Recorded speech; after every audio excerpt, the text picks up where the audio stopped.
I buy a ticket, please? Make your way through the doors on either side of me.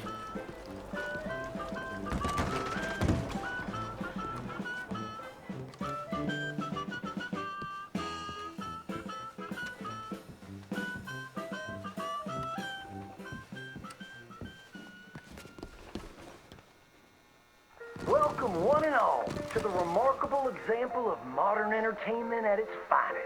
Now, most of you young'uns, I'm sure, know about our great national hero and pioneer, Josiah Blackwater.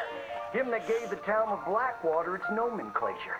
You see, only about 100 years ago, weren't nothing here but big old forest, ferocious beasts, surly savages, arid deserts, and unconquered mountains. The West, well, the whole West was untamed. Your mama probably told you bedtime stories about Josiah's many adventures. But I'm gonna tell you a story you ain't likely to have heard about his possum hat. Now, Josiah Blackwater was born in the year of our Lord 1782 in a log cabin just west of Ansburg. He was a special boy. His pa gave him his first rifle when he was 3 years old. Boy, he took to it right away. He exclaimed, "There's a whole mess of critters out there in them woods that aim to eat us, so I'm gonna consume them first." Yes, sir. He really took to killing all manner of things. He was such a keen shot. One morning, he was sorting up some winter turnips for the root cellar when a big old bear and her cubs came in the kitchen hunting for food. It had a mind to eat up all the jams and preserves. Josiah grabbed that bear and wrestled her to the ground and squeezed and squeezed and squeezed.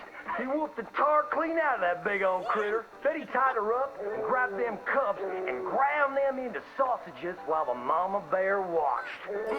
That's fine eating. His mom and pa knew right then he was cut out to be the finest wild frontiersman that ever drew breath. But first, they wanted him to get some book learning. After only 3 days of attending school, Josiah beat the living daylights out of a class bully and announced to his daddy that he was tired of ciphering and mathematics on account it's only good for adding up the number of critters or Indians you can kill. So he ran away from home and headed west.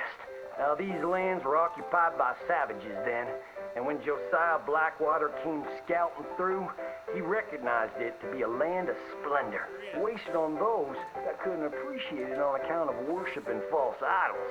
He got rid of all them pesky buffalo, and thereby ensured those infernal Injuns didn't have nothing to eat. Of course, that got them mightily riled up, so he had to slaughter all of them too. Just like his daddy had once done to the Redcoats in 1775. Right about that time, he met an Indian girl he took pity on account of having annihilated her family. She was 12 years old, and so he took her as his wife. She gave him 2 sons before she died of typhus. Now, y'all know that Josiah Blackwater wore a possum for a hat. But most don't know how that came to be. Well, one day, old Josiah was riding a couple of alligators down the Lanahatchee River. Riding, standing up, and shooting eagles right out of the sky when he sees a big old mountain lion about to eat a possum. Josiah grabbed that mountain lion by the tail and wrestled it till it was plumb dead. Well, that possum really took to Josiah. Followed him around like a dog loyal to its master. Yes, they had a lot of adventures together. Now, Josiah never cried a day in his life, but he pert near dead on the day that possum passed. For they were mighty fine friends. So he skinned it and made it into a hat. Back in them days, a possum skin was as good as money. But he never parted with that hat, not even for $10.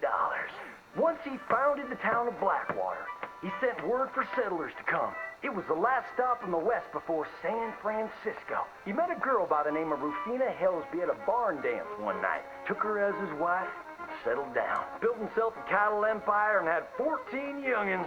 But Josiah Blackwater wasn't the home-loving kind, and he grew mighty restless. One day on the courthouse steps, he announced, "You may all go to hell, and I will go to Saint Denis." And so he did.